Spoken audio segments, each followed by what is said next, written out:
the weak rand.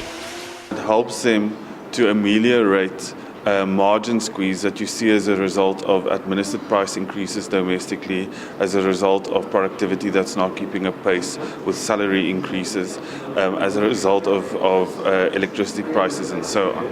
It does concede, though, that it has no idea yet what a rand beyond 950 may mean for its members. Analysts are highly critical of the manufacturing circle's viewpoint.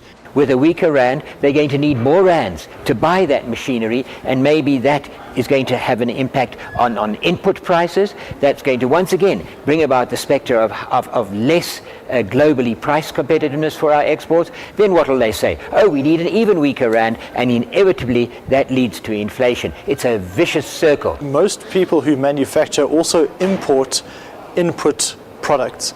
The weaker the rand, the more expensive those imports become, and either the cost of your finished product must rise to cater for that cost, which makes you less competitive outside of the country into which you export, or you have to keep your margins lower to compensate for the increased cost of importing. The last 13 years saw the rand weaken by more than 60%, but exports have by no means outpaced imports.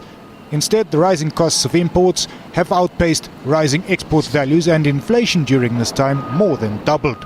You've got to have a competitive infrastructure. You've got to have a competitive and productive workforce in order to compete with what's on offer in the rest of the world. And South Africa can certainly do that.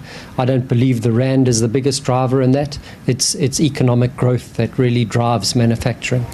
Instead, Grindrod says manufacturers and exporters should concentrate their energies on the structural problems that affect their businesses. Kunte Deutsch, SABC News.